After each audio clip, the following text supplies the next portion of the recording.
Hello everyone, welcome to Redesign My Life, and it is now 2020, and we all know that 2020 is a good sounding year. A year to get clear 2020 vision of what your life's goals and purpose is going to be.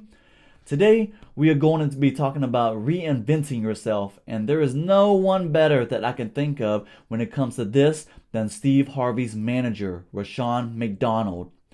Now you're thinking, who? I never heard of that name before. Well, I never heard of him either, but I watched his interview with Tom Ballou and it blew my mind away about the knowledge and experience he has to share with everyone.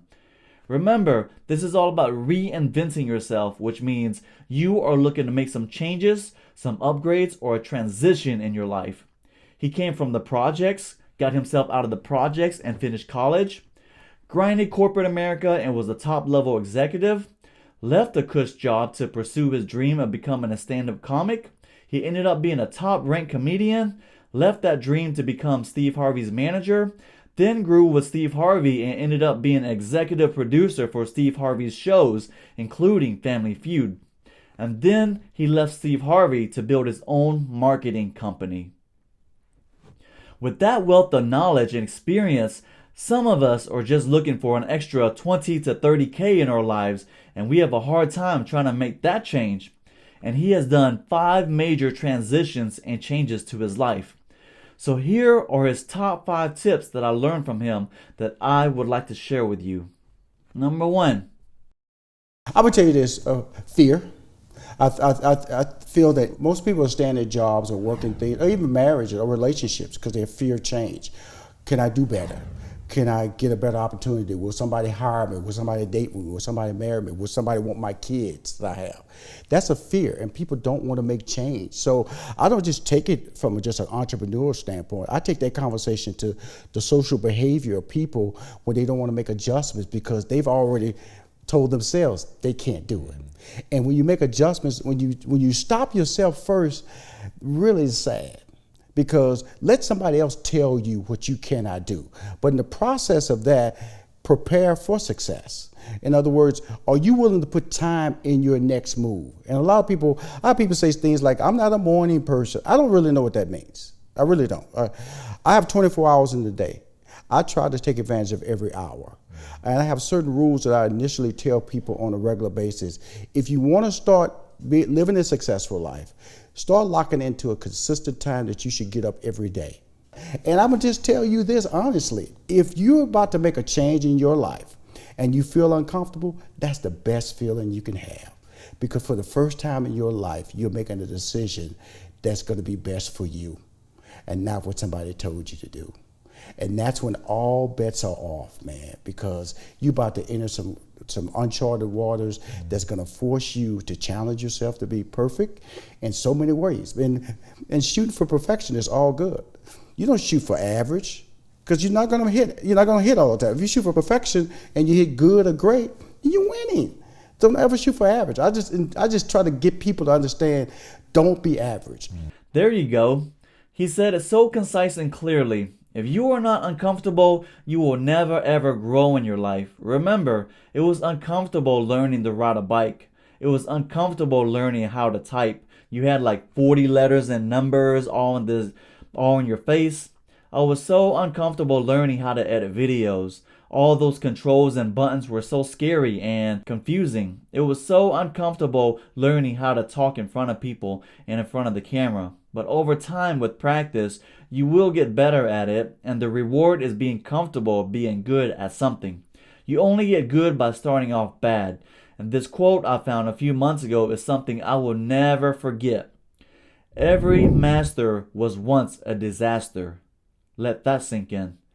Let's see what number 2 is. I always tell people that you have to make adjustments to achieve your goals. And if you're not really happy about where you're at, but guess what? This change is needed, especially millennials. Some of the things that you're going to do in life is not tied to a check. Don't guide your life by how much you're going to be paid, but how much you get out of it, the opportunity. Understand this is that if you're willing to pursue your dream, then your goals change. And your level of sacrifice change. Was I afraid? Yes. Was I certain there was certainty in what I was doing? No.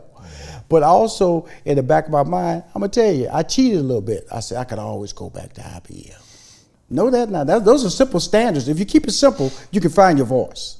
And also know that you operate off short-term goals. When you don't know where you're going in life, do not look 4 years down the line. Do not look 2 years or a year. You look next week, next month. You keep your goals short. And that way, as you accomplish those goals, then you can start piling up little trophies or little moments to know that you're actually accomplishing something. You're actually climbing the steps to success. When people make the mistake in their goals, they put too many. They put a say not so insurmountable goal, but a goal that doesn't allow them to qualify success quick enough. And so I always tell people, shorten your goals, shorten your window, and that's how you find your voice. You and anybody watching this show, drive around, start setting your goals. Because see, if you start setting your goals, then you have dreams. If you have dreams, then guess what? That brings on expectations. Those expectations can only be reached by proper planning. If you plan, you will win. I don't care. Yeah, you're going to have setbacks, but you got to plan. That's what everybody's supposed to do a certain thing, but they don't want to do it. Because what? They don't have a plan. Set that plan in place. Here's the tricky part and where most people give up. Let's say to measure growth in learning something, there's 10 levels to it, and level 10 is the highest level you can reach and achieve. Most people, when first starting off with something new, they get really excited about it. They get pumped up and start underestimating the amount of time and effort it takes to achieve something or reach a certain milestone.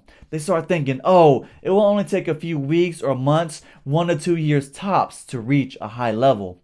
But Rushion said it best. You have to do this in small increments because the goal you set for yourself is usually a mountain that is way too big for you to achieve within a short amount of time. And it ends up being very overwhelming. So within levels 1 to 3 is when I see people quit and give up. The reason why is because the learning curve is just too big. They find out it's more difficult and time consuming once actually trying to do it. When you start doing it, it's going to be rough. It's gonna people understand me. They're gonna tell you, what are you doing? You're incapable of achieving that moment in your life. I've been told that a lot of times. I'm cool with that too. I was told I was a fool for leaving IBM. Been told that I was a fool for moving to New York.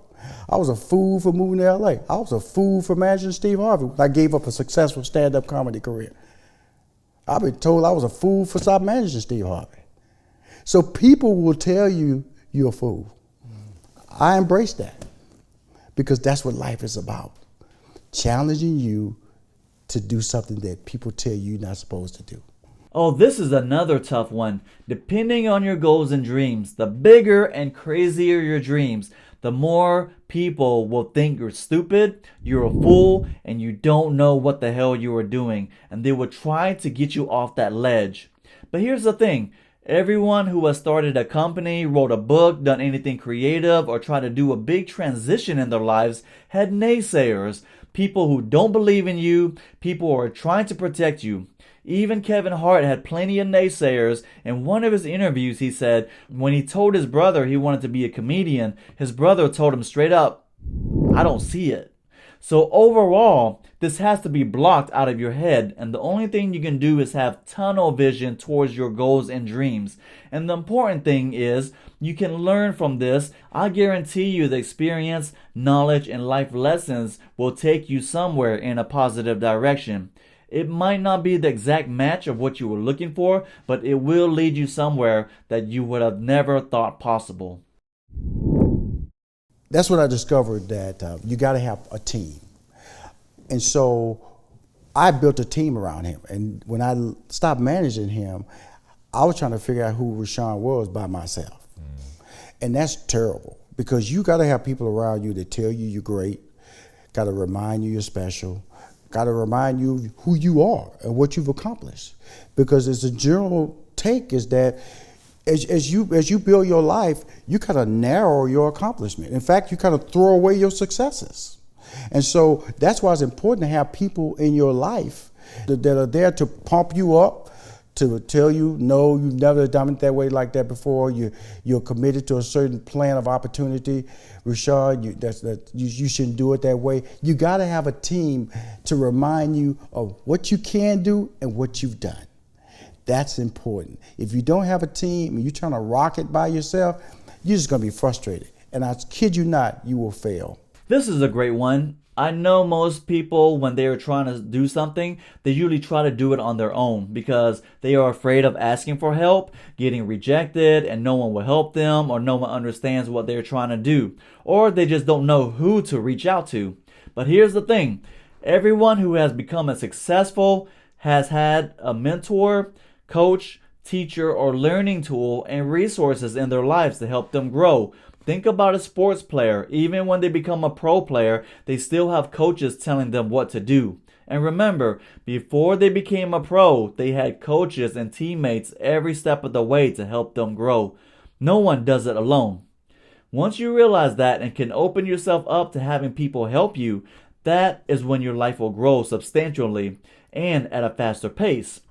Think about the people that make pitches in the show Shark Tank. They always say, we have grown as much as we can, but we need your help to help market, help grow our business, help reduce costs, help with distribution, help.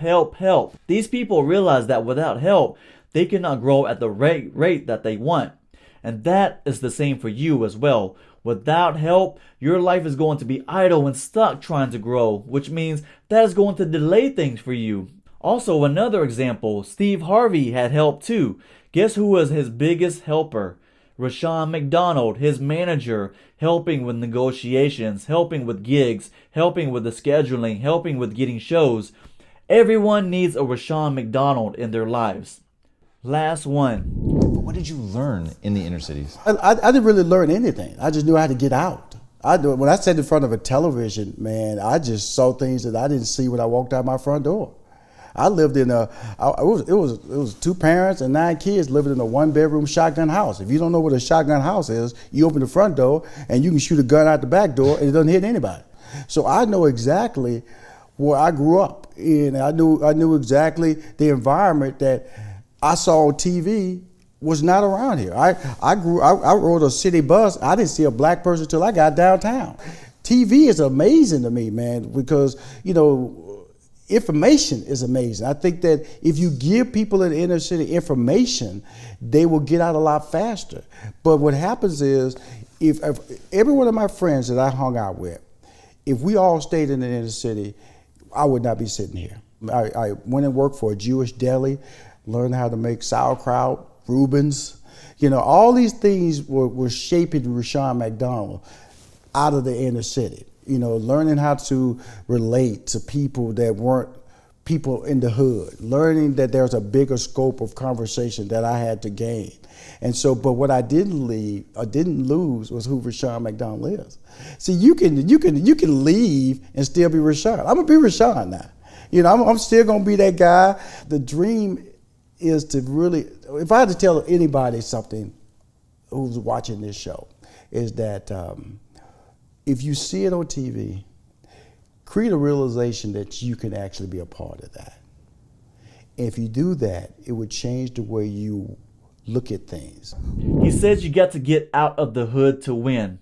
This one I have talked about before, about being in your little bubble. You will not know what else is out there and possible for you unless you get out of your shell and grow your bubble. If you have only worked in restaurants, being a burger flipper, cashier, or manager there, then you are most likely going to stay in that sector. You get tired of Burger King, you go to Mickey D's. You get tired of Mickey D's, you go to another restaurant, and so on and so on. I have seen people with college degrees, 15 years in corporate America, still in entry-level jobs, which means that if they lose their job, then the only jobs they can get is still an entry-level job. That is their hood. People understand in their mind that there are better things out there, but they won't allow themselves to go out there and explore to see what is possible. And even if they explored a little bit, they ended up retracting back into their shell or bubble instead of trying to break through the barriers, obstacles, and walls, because that is what they're comfortable with. For me, I'm always in learning mode, and what I notice is that on YouTube, if you keep watching dumb stuff, then it will keep on suggesting dumb stuff to you. That is your YouTube hood. But if you keep typing in entrepreneurial stuff, motivational stuff, or something educational, they will keep feeding you those suggestions as well. So ask yourself, what rabbit hole do you want to dig into to expand your mind and horizon? Something that can train you and reprogram your thoughts to grow and get out of the hood.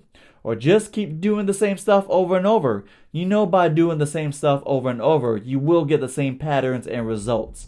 Nothing will change for you. So there you have it. Top 5 things I've learned from RUSHION to help reinvent yourself. I'm Twan. Thanks for watching Redesign My Life. I hope you have learned something today that will help you reinvent your life and reach your goals you are trying to achieve.